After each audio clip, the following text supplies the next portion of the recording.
One thing that's always bugged me about Minecraft storage systems is that whenever you run items through a hopper into the back of a chest, you're always going to end up with 5 stacks lost in your hoppers.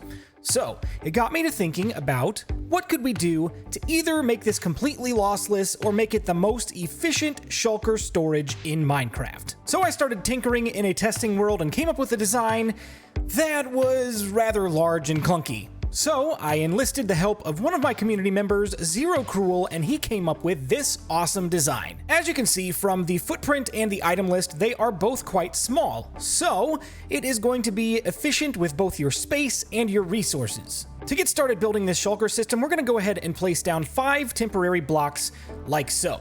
And then we're going to take our shulker boxes and place them forward facing into these blocks right here. The reason why we're doing this is because if they are upward facing, downward facing, or even side to side facing, they are not going to be able to be opened because the shulker boxes will block them from being opened or the redstone mechanics on either side. So for this design, front facing is the way to go. Then we can go ahead and break these temporary blocks and put hoppers facing directly into the back of our shulker boxes.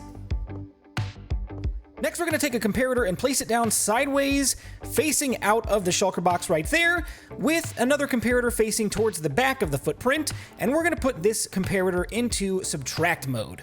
Next, out of that comparator, we're going to grab a solid block followed by a redstone torch and then a redstone repeater going into one more solid block. This basic circuit right here will go ahead and lock this hopper, but we don't want it to be locked by default. We want it to be locked once this shulker box is filled.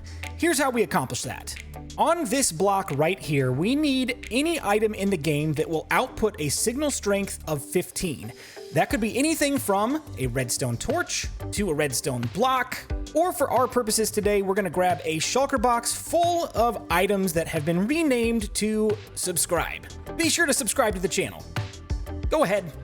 Comparators that are put into subtract mode by default take the signal strength of the input from the back and subtract the input from the side. So, since the signal strength of this side comparator is 0, 15 minus 0 is still 15, which means this block receives power, turns off the torch, turns off the repeater, depowers the block, and keeps that hopper unlocked. Once we start filling up this shulker box, the comparator is going to light up, but it still won't make a difference until the sum total of the shulker box right here is equivalent to this shulker box. Once that happens, it will take 15 minus 15, which would equal 0, and nullify the signal strength going into this block, and it'll lock the whole system up, allowing the next hopper to start transferring items to the shulker box above it. So why is our footprint so wide if we only need this amount of redstone?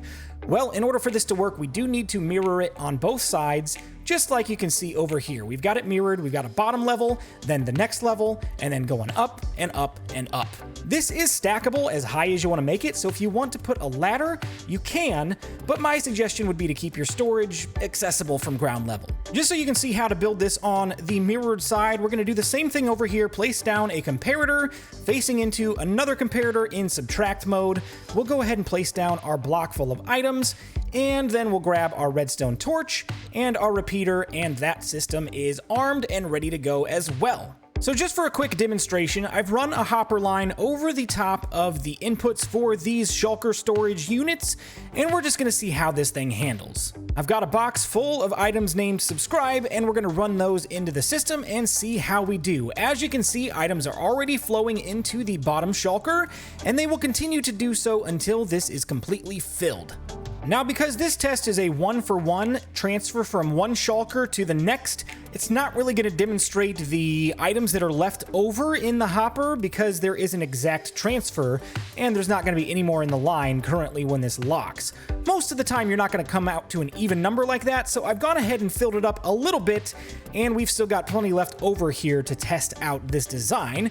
And once this is completely filled up, we'll show you that this is the most efficient storage system that you can get in Minecraft that will keep your hoppers clear of most items. As you can see, the shulker box is full, the back repeater is lit up, the hopper is locked, and the next comparator in line is lit up because items are starting to flow into that storage unit. So let's check the hopper in the back. And as you can see, there are in fact 2 items in the hopper.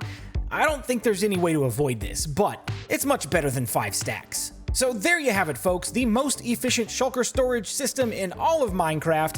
And if you want to see this actually functioning in a survival Minecraft world, be sure to check out my Truly Bedrock Season 2 series going on right now, and you can see this at our iron farm that we've been building. But let me know what you guys thought about this tutorial in the comments section below, and if you're going to be building this in your own Minecraft worlds.